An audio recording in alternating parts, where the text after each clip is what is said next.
今啊，继续来看这头壳真正是发珠，家己印得奖的发票，诈领国库的钱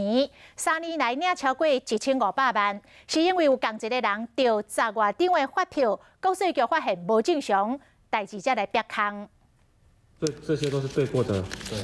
都是中的，拢共一张嘞。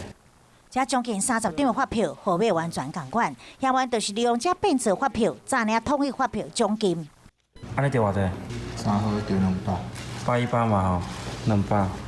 因为3连式发票爱拍统一编号，跋倒对奖，嫌犯因此大量购买空白2连式的发票，每期拢买100-200万张。但得奖号码公布了后，推算出得奖的空白发票，才去拍假社会的内容，利用车手到各处对奖，3档内不法利润1500多万。大概购买的发票170万张，那兑奖的金额大概是200多万。 那所花费购买空白发票的这个成本大概是30万左右。买彩券包牌当提高中奖率，嫌犯竟然是买空白发票包盒，这嘛是国内抓到第一件购买大量2连式发票诈领奖金的案件。动用的国税局人数大概有数百人次，从